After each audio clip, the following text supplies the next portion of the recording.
नमस्कार, स्वागत है आपका। आपके साथ मैं हूं ललित प्रजापति और शुरुआत चिंता पैदा करने वाली खबर से।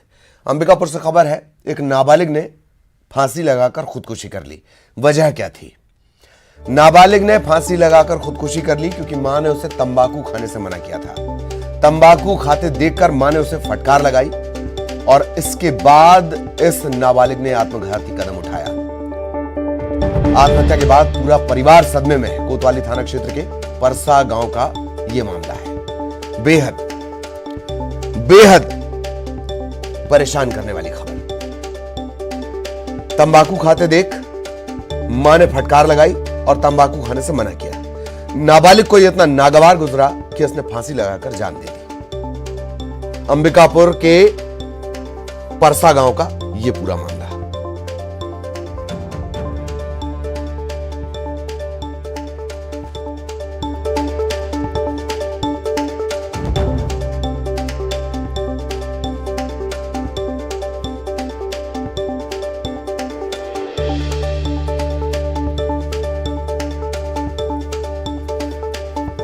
तो अंबिकापुर से ये बड़ी खबर इस वक्त हम आपको बता रहे हैं। नाबालिग ने फांसी लगाकर जान दे दी। मां ने उसे तंबाकू खाते देखा, मना भी किया, फटकार भी लगाई और उसके बाद इसने आत्मघाती कदम उठाया। तंबाकू खाने की लत लगातार दोनों ही जगह, तंबाकू के सेवन की लत चाहे मध्य प्रदेश या छत्तीसगढ़, दोनों जगह तेजी से बढ़ी है और नाबालिगों में, टीनएजर्स में और ज्यादा डराने वाले आंकड़े।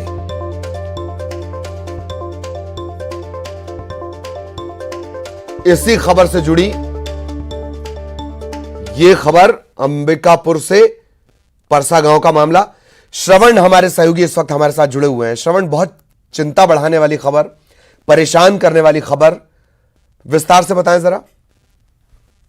कोतवाली थाना क्षेत्र के परसा गांव का मामला है, जहां एक हैरानी करने वाली खबर सामने निकल कर आई है, जिसमें एक 13 वर्षीय बालक ने खुदकुशी कर ली। इस बात की जानने की कोशिश की तो ये पता चला कि वो 13 वर्षीय बालक को उसकी मां ने तंबाकू खाते देख लिया था और यही वजह है कि उसको डांट फटकार लगाई थी। और वो 13 वर्षीय बालक इतना क्षुब्ध हो गया कि घर के पीछे में जाकर के वो उसने फांसी लगा के खुदकुशी कर ली। इस बात की जानकारी जब उसके परिजनों को मिली तो पूरे परिवार में मातम फैला हुआ है। कोई घर में कोई सदस्य नहीं था उस समय।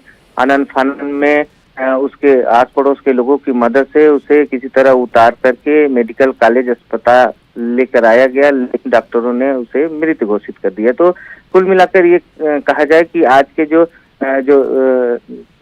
समय है उसमें ये है कि नशे की गत में जा रहे हैं। अगर परिवार वाले किसी तरह से उसको समझाइश देने की कोशिश करते हैं तो इस तरह से घटना को अंजाम देते हैं। कई बार ऐसे सुनने को मिलता है कि अगर शराब पीने से मना किए तो आत्महत्या कर लिया गया। तो इस तरह से जो है ये जो युवा पीढ़ी जा रही है वो किसी तरह से नशे के गर्त में जा रही है। जी चलिए, बहुत बहुत शुक्रिया श्रवण इस तमाम जानकारी के लिए। सहयोगी श्रवण विस्तार से जानकारी दे रहे थे।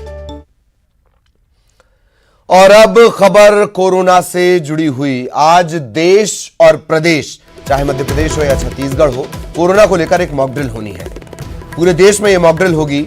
चीन समेत कई देशों में कोरोना की लहर को लेकर सरकार सतर्क है, केंद्र सरकार सतर्क है, प्रदेश सरकारें सतर्क हैं और यही वजह है कि आज एक मॉकड्रिल होनी है। देश में भी होनी है और मध्य प्रदेश, छत्तीसगढ़ में भी होनी है। स्वास्थ्य मंत्री ने लोगों से मास्क पहनने की अपील की है। न्यूज 18 भी सभी से अपील करता है, अगर भीड़भाड़ वाले इलाकों में जा रहे हैं तो मास्क का इस्तेमाल जरूर करें।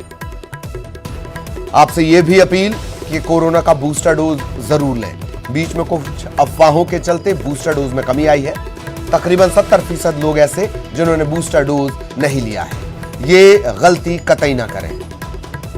सोशल मीडिया यूनिवर्सिटी पर जो अज्ञान फैला हुआ है, अंधविश्वास फैला हुआ है, मूर्खता फैली हुई है, उस पर ध्यान ना दें। बूस्टर डोज जरूर लगाएं। तो आज है मॉक ड्रिल।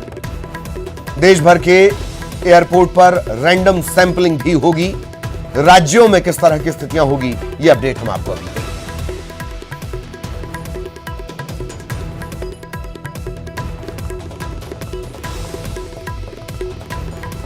देश भर में मॉक ड्रिल।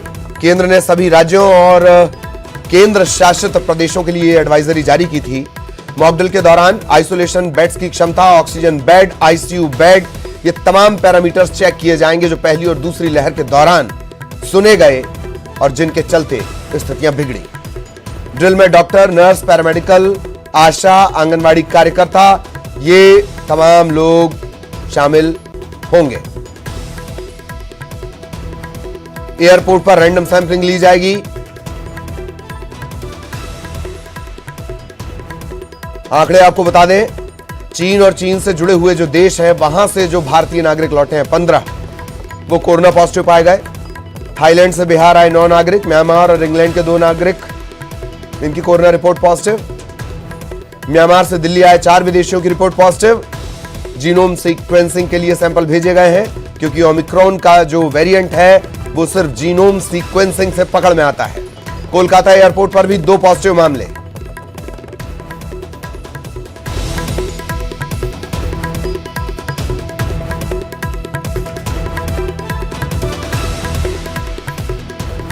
और किस तरह की तैयारियां हैं, जमीन पर क्या स्थितियां हैं, सीधे आपको लिए चलेंगे। शैलेंद्र भदौरिया भोपाल से हमारे सहयोगी हमारे साथ जुड़े हुए हैं। सुशील ग्वालियर का अपडेट हम तक पहुंचाएंगे। छत्तीसगढ़ में किस तरह की तैयारियां हैं, देवव्रत हमारे सहयोगी हमारे साथ जुड़े हुए हैं। और यह देवव्रत से सवाल इसलिए भी महत्वपूर्ण रहेगा, 10 लाख किट एक्सपायर होने वाली है। राज्य ने कहा है केंद्र से कि हमको 2 लाख किट और दे दीजिए, यह भी एक बड़ा एंगल रहेगा। शैलेंद्र, पहले आपके पास आना चाह रहा हूं, क्या तैयारियां मॉक ड्रिल को लेकर? जी देखिए, मध्य प्रदेश के लिहाज से बात करूं तो सभी, न केवल राजधानी भोपाल बल्कि मध्य प्रदेश के सभी जिलों में आज मॉकड्रिल आयोजित की जाएगी। इस दौरान जिस तरीके से आपने कहा कि तमाम जो पैरामीटर हैं उनको परखा जाएगा, क्योंकि आने वाले समय में जिस तरीके से आहट या आशंका जाहिर की जा रही है कि आने वाले समय में मध्य प्रदेश में या कहें कि देश में कोरोना की एक लहर आ सकती है, तो उसके पहले किस तरह की तैयारियां अस्पतालों में हैं, क्योंकि पिछले जो लहर आई थी उस दौरान देखा था कि लोग ऑक्सीजन के लिए काफी परेशान हुए थे। तो ऐसे में लोगों को बेड के लिए परेशानी ना हो, ऑक्सीजन के लिए परेशानी ना हो, वेंटिलेटर उनके पास पर्याप्त हो। इसके अलावा चाहे वो जांच किट हो, कोविड की वैक्सीन हो या बूस्टर डोज हो, ये तमाम जो चीजें हैं जो कोविड की रोकथाम के लिए आवश्यक है, या यदि कोविड होता है तो उस दौरान जो है आम आदमी को जो उसको पर्याप्त तरीके से इलाज मिल पाए, इसकी सभी व्यवस्थाएं जांचने के लिए आज प्रदेश भर में जो है मॉकड्रिल आयोजित की जा रही है। अगर राजधानी भोपाल की बात करूं तो राजधानी भोपाल के सबसे बड़े अमीदिया अस्पताल में भी सभी आवश्यक तैयारियों को लेकर सुबह 10 बजे ये मॉकड्रिल आयोजित की जाएगी, जिसमें प्रदेश सरकार के मंत्री भी शामिल होंगे। इसके अलावा जो स्वास्थ्य विभाग से जुड़े हुए बड़े अधिकारी हैं वो भी वहां पर मौके पर मौजूद रहेंगे, ताकि ये पता किया जा सके कि आखिर जो तैयारियां हैं वो कितनी माकूल है।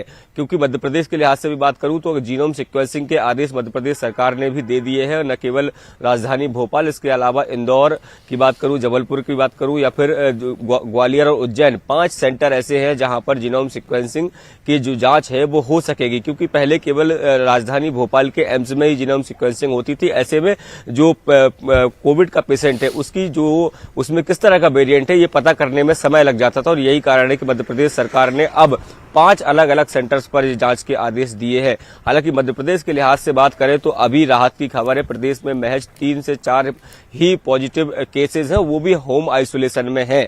हालांकि जिस तरीके से अब विदेश से आने वाले यात्रियों में जो नए वेरिएंट की बात करें या फिर ये कोविड पॉजिटिव होने की खबरें आई हैं, उसके बाद मध्य प्रदेश सरकार भी खासी अलर्ट है और किस तरीके से अस्पतालों में व्यवस्थाएं रहने वाली है इस सब को जांचने के लिए आज व्यापक स्तर पर मॉकड्रिल आयोजित होने वाली है। जी बिल्कुल बिल्कुल बिल्कुल। और सुशील भी हमारे साथ बने हुए हैं। सुशील, सबसे व्यस्ततम ट्रेन रूट ग्वालियर का, इसके साथ ही बताएं किस तरह की तैयारियां मॉकड्रिल को लेकर? बिल्कुल, देखिए ग्वालियर चंबल अंचल में भी अगर बात करें कोविड को लेकर अलर्ट की, तो यहाँ पर आज मॉकड्रिल होगी। और उसी के चलते जिस तरह से प्रशासन ने दावा किया था कि जिले भर में करीब 3,500 बेड सरकारी अस्पतालों में है, जिनमें गजराराजा मेडिकल कॉलेज का जयरोग्य अस्पताल भी शामिल है। सबसे ज़्यादा 3200 बेड वहीं बताए जा रहे हैं। लगभग 200 के करीब आईसीयू वाले बेड हैं। इसके अलावा 7 ऑक्सीजन प्लांट जो है ग्वालियर में, उनमें से ये जानकारी सामने आई है कि 3 ऑक्सीजन प्लांट बंद पड़े हुए हैं।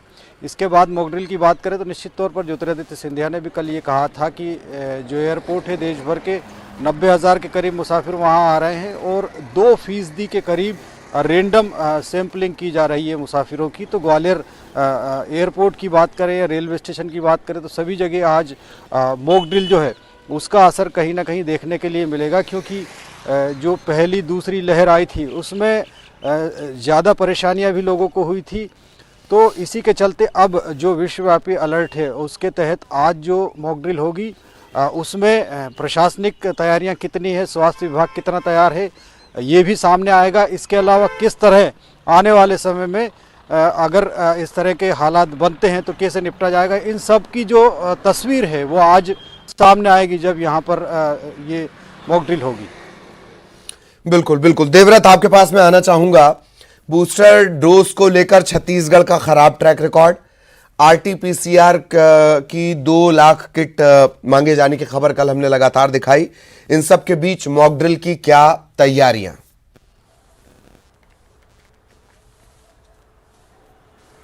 जी, जिस तरह से मॉक ड्रिल जो है वो तमाम जिला अस्पतालों में किया जाएगा, प्राथमिक चिकित्सालयों में किया जाएगा और बेड की संख्या का ऑनलाइन मॉनिटरिंग जो है वो भी एक तरह से मॉक ड्रिल के सिस्टम के जरिए किया जाएगा। और पूरी तैयारी जो है वो स्वास्थ्य विभाग ने यहाँ पर कर ली है। रैंडम सैंपलों की जांच करने की भी बात यहाँ पर कही जा रही है, लेकिन बड़ी बात ये कि जब तक आपके पास इक्विपमेंट नहीं है और एक तरह से बूस्टर डोज के मामले में खराब परफॉर्मेंस नहीं रही है, तब ऐसी स्थिति में कोरोना की चुनौतियों से लड़ने के लिए अभी काफी मेहनत करनी होगी। जिस तरह से पहले, दूसरे और तीसरे कोरोना की जो लहर रही है उसका दंश हर किसी ने झेला है और ऐसी स्थिति में अब क्योंकि हर किसी के पास एक्सपीरियंस है, चाहे वो आम आदमी हो, स्वास्थ्य विभाग के अधिकारी हो या फिर जिला प्रशासन या फिर सरकार, सबको पता है कि कोरोना की चुनौतियों से किस तरह से निपटा जाना है।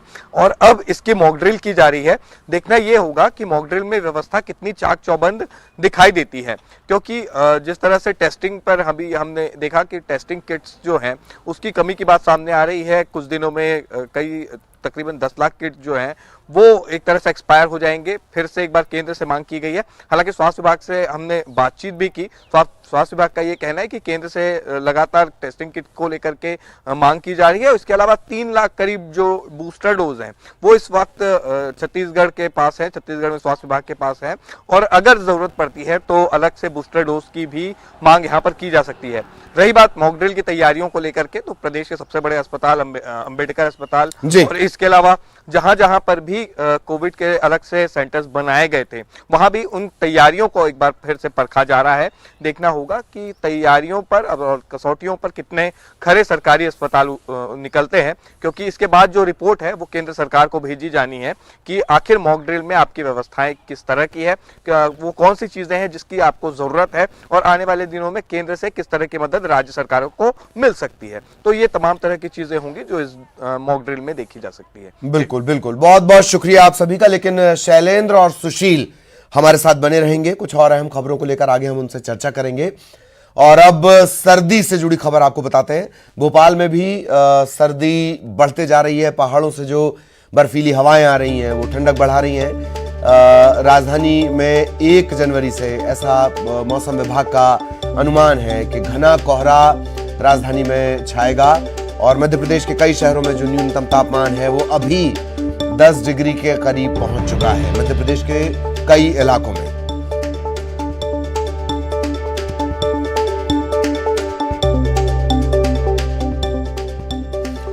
ग्वालियर में भी कमोबेश ऐसी ही स्थिति। कोहरे की आगोश में ग्वालियर चंबल अंचल लिपटा हुआ है।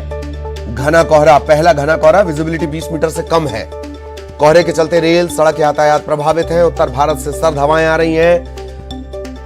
10 किलोमीटर प्रति घंटे की रफ्तार से सर्द हवाएं भी चल रही हैं। ग्वालियर में सोमवार रात का तापमान लुढ़क कर 3.6 डिग्री पर पहुंच गया। 10 शहर ग्वालियर चंबल अंचल के ऐसे जहां तापमान 5 डिग्री से कम है। दिन में भी सर्द हवाएं चल रही हैं।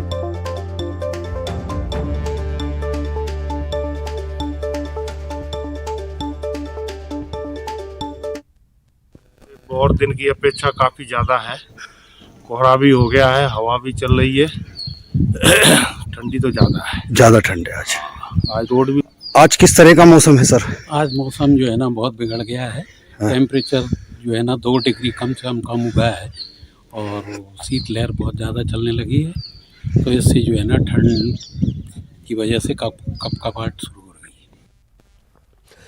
टीकमगढ़ में भी इसी तरह की स्थिति, कड़ाके की ठंड से हाल बेहाल है। टीकमगढ़ में न्यूनतम तापमान 7 डिग्री सेल्सियस पहुंच गया है। सर्द हवाओं ने ठंडक बढ़ा दी है। सुबह से घना कोहरा छाया है। अब अलाव का ही सहारा बचा हुआ है। लोग अलाव का सहारा ले रहे हैं।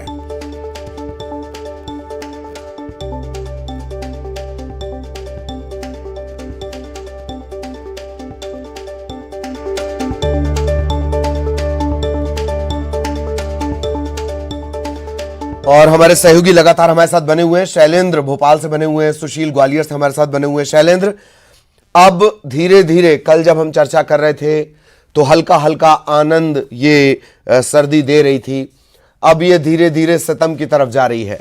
1 जनवरी से हालात और खराब होंगे और अभी जो 3-4 दिन दिसंबर के बाकी हैं वो हाड़ कपा देने वाली ठंड होगी। शैलेंद्र,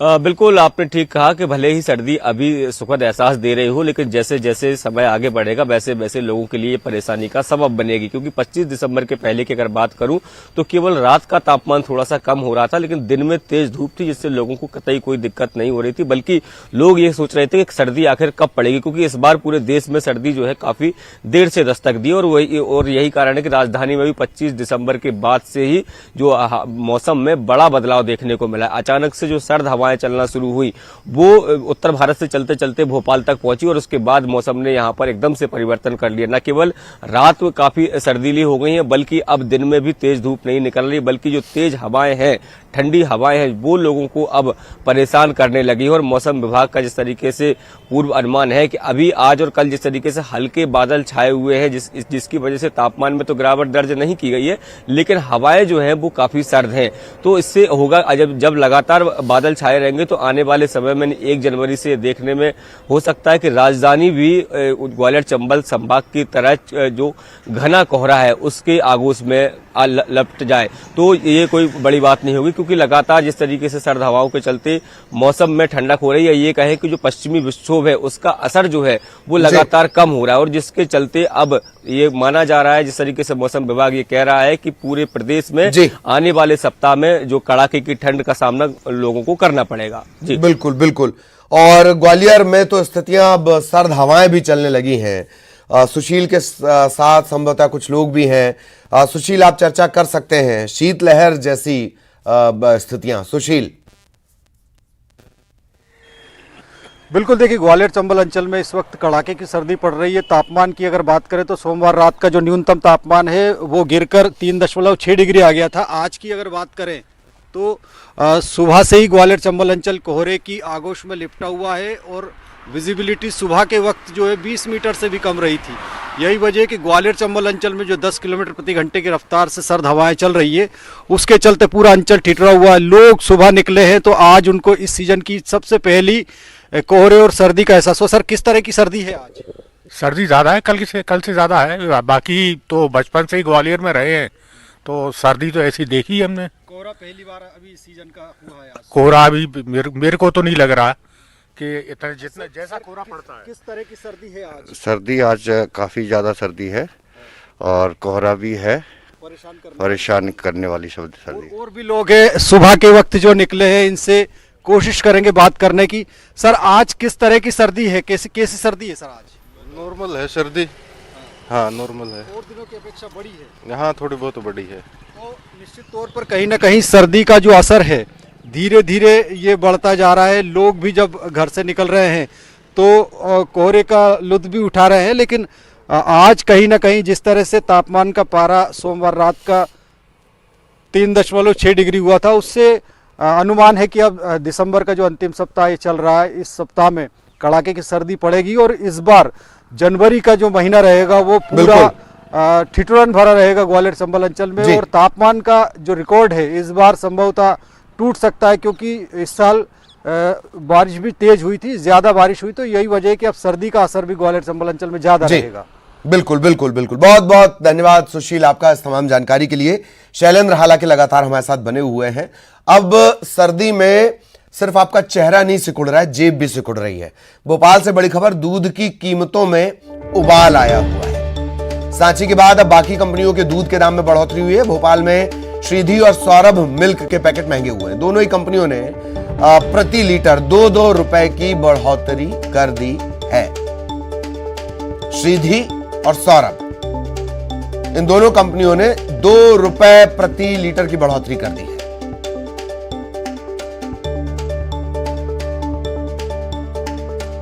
शैलेंद्र लगातार हमारे साथ बने हुए हैं। शैलेंद्र, जितनी भारी सर्दी, महंगाई का उबाल उससे ज्यादा। शैलेंद्र,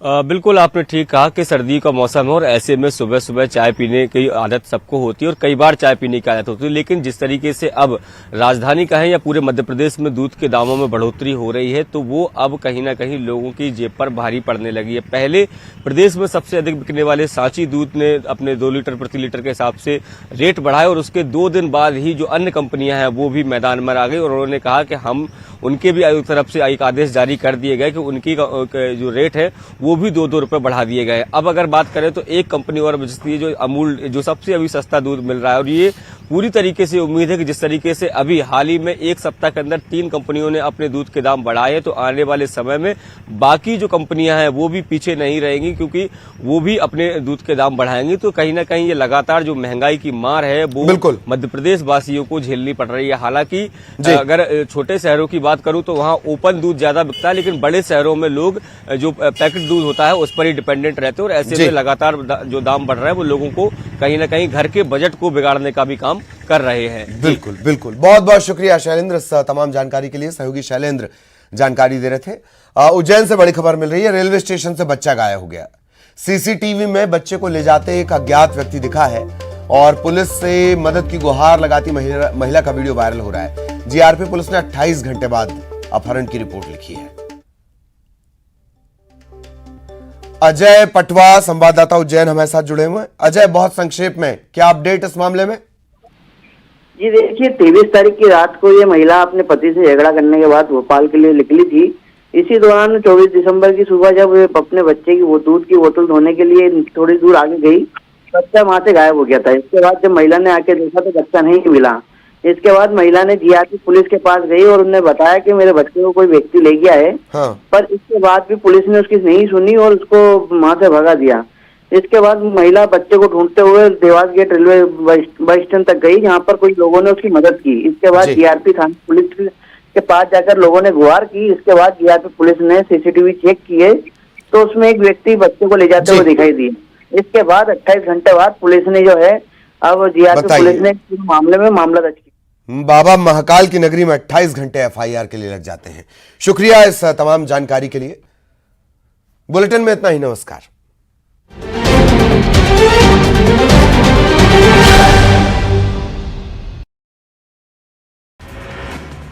वीर बाल दिवस पर प्रधानमंत्री